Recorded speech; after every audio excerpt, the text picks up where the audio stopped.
кога се носат наврат на нос закони, незадоволството на улиците е огромно и денеска беше презентирано од страна на Конфедерацијата на слободни синдикати, така да дадовме подршка, но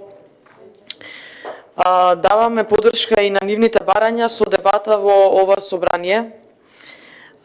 Инаку, во изминативе денови се потврди оној, да речам, тренд на оваа комисија, да на оваа комисија најмногу взимаме процедурални забелешки, кои што како членови заменици не ни беа дозволени, па видовме примери како калкулантски си имавте договарано да си давате процедурални во исто време на некои пратеници кои што не се ни членови ни заменици во оваа комисија. Тоа покажува, ја потврдува вашата клиентелистичка природа, кариеристичка, да речам, како ви одговара да си правите, но за кратко време се до тоа ќе заврши.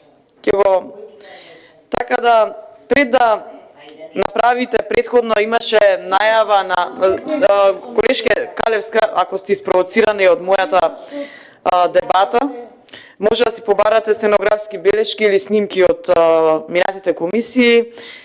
Вие воопшто во хаосот буквално го изгубивте и разумот и фокусот во брзоплетото носење закони. И можете слободно да побарате стенографски белешки, можете слободно да побарате снимки, патем не водите сметка кој ви се на комисија, кој ви зборува, кој не, дали се членови или заменици. Тоа е ваш пропуск, а што да ви правам? Јас зборам со аргументи. Ако направите анализа на претходните комисии, ќе видите на оваа комисија, на седниците, ќе видите дека говореле и луѓе кои што пратеници. Жал ми е што не следите, тоа е тоа. Тоа говори за вашата посветеност овдека. Имаше една најава од председателот на оваа комисија дека ќе се направеле анализи на работата на комисиите од кои што се водени од страна на опозицијските пратеници, односно од страна на пратениците на ВМРО ДПМН.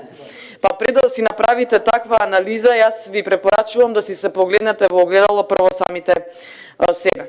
Зошто? Затоа што за закони, јас не зборувам за лични навреди, ќе ве молам, мислам сензитивни сте, ве разбирам, нервозни сте. Затоа така реагирате. И кога кажувам да се погледнете сами себе во огледало, не зборам да си се оквалификувате како изгледате физички, дали сте убави денеска, дали се допаѓате, тоа не ме интересира. Туку да си анализирате работата посебно на оваа комисија. Оваа комисија која што стана не на европски прашања, туку на се и се што, не може да ме прекине, не можете вие да ми кажете да прекинам. Така да си анализирате работата на комисијата, еве подетално да се изразам за да не испадне утре дека ве навредувам вас, никогаш не сум го ни имала тој нарав. За реформски закони во кои што спаѓаат сите овој пакет од закони, е несериозно вака да се однесувате.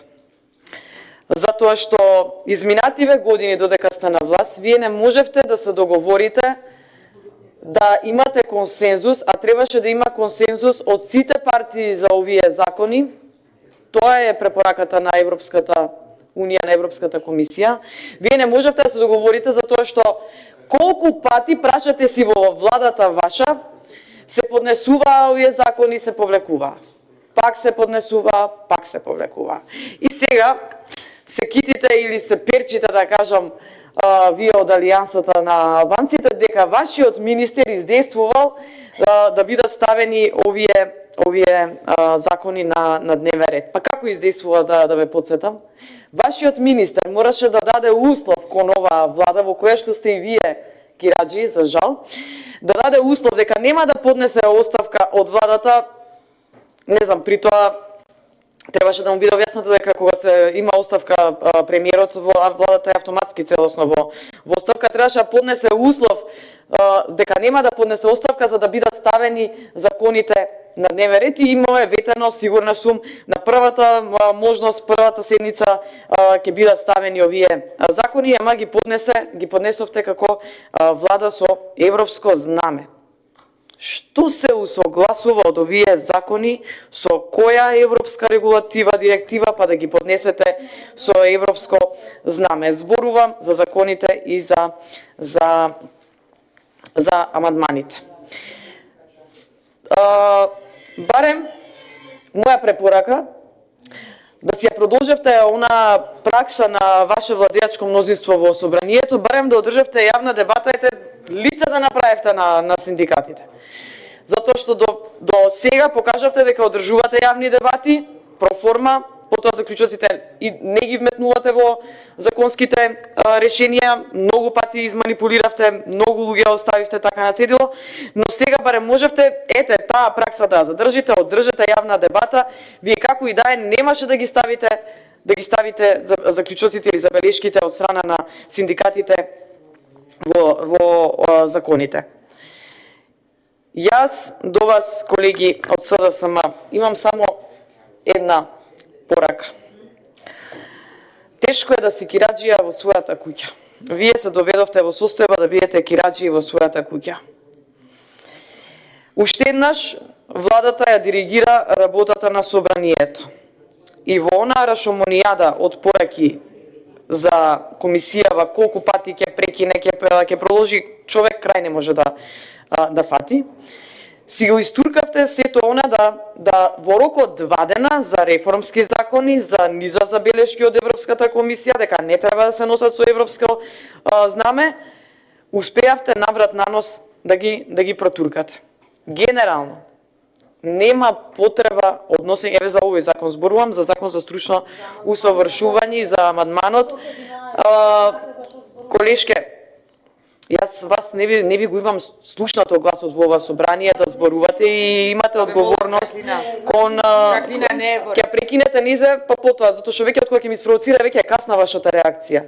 Затоа што цело време дофрла, вие ниту еднаш не ја поминавте. Ај ќе ме молам. Значи нема потреба. Не е на микрофон. Ова се што го зборам за законите всушност однесува и на амандманот. Дисциплинирајте си ја вашата количка, немојте кон мене вака. Поред. Генерално нема потреба за донесување на овој закон за стручно усовршување и обука на административни службеници, ќе образложам зошто. Нема потреба ниту формирање на посебна агенција за обука на административните службеници. Вие можевте многу едноставно да се спроведе реформата во администрацијата ако беа распределени правилни луѓе, на прави места, ако работевте со постоечките капацитети да ги зајакнете, да не им ја ускратите минималната плата која им ја ветивте и така натаму. Значи, требаше да се зајакне секторот во Министерството за информатичко општество и администрација, надлежно за обуките. Значи, тргнувајќи од условите потребни за директор за агенцијата за обука, значи, има оваа одредба всушност точно за избор на директор, всушност не е јасно дали лицето за директор треба да ги исполнува сите оние услови кои што се наведени во таа одредба, дали кумулативно треба да ги исполнува, дали да биде раководен службеник со 10 годишно работно искуство и да е член на универзитетска заедница, и да е или да бил менаџер во приватниот сектор, и да е член на Сдруженијето од областа на работењето на јавните администрација. Очигледно е тенденциозно дека вие имате намера за конкретно лице да се наместени сите овие услови, министер, кои што ги напоменувам, кои што се во одредбата за избор на директор. Имате конкретно лице кое што треба да биде директор на таа агенција. Па низа закони поминавте во кои што фалеа сликички, ајде имињата веќе ги знаевме ние, сликички да ставевте кој треба да се вработи од вашата партиска војска. Па така ќе имаме ли независна, така ли ќе имаме функционална администрација која уште на почетокот на вашиот мандат беше пренатрупана. Имавте забелешки дека ние сме ја партизирале, дека ние, па имавте шанса вие да ја поправите таа перцепција и да ја поправите состојбата во администрацијата, а не сега пред избори. Ни за вработувања, Интензивни вработувања и пренатрупувања од како дадовте оставка како влада. Повторно да ја партизирате, повторно да не биде функционална. И игнорирајќи ги при тоа сите забелешки на Европската комисија. Ние можеме да зборуваме до бескрај за овие недостатоци кои што ги има во овие предлог закони. Да ги пренесуваме ставовите на синдикатите, да ги пренесуваме ставовите на целата администрација која што веќе нема основни работни услови во своите институции. Камо ли да стане функционална?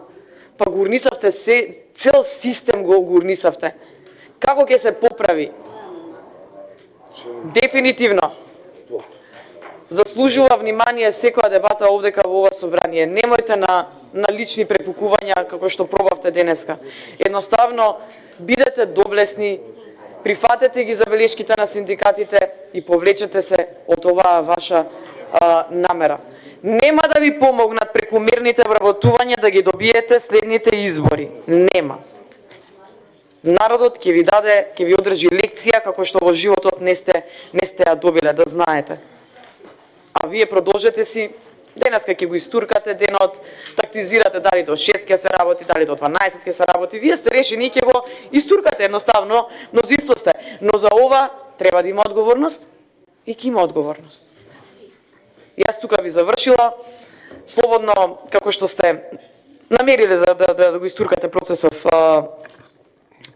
терејте, но останува на јавноста да цени и на крајот да ви пресуди. Благодарам.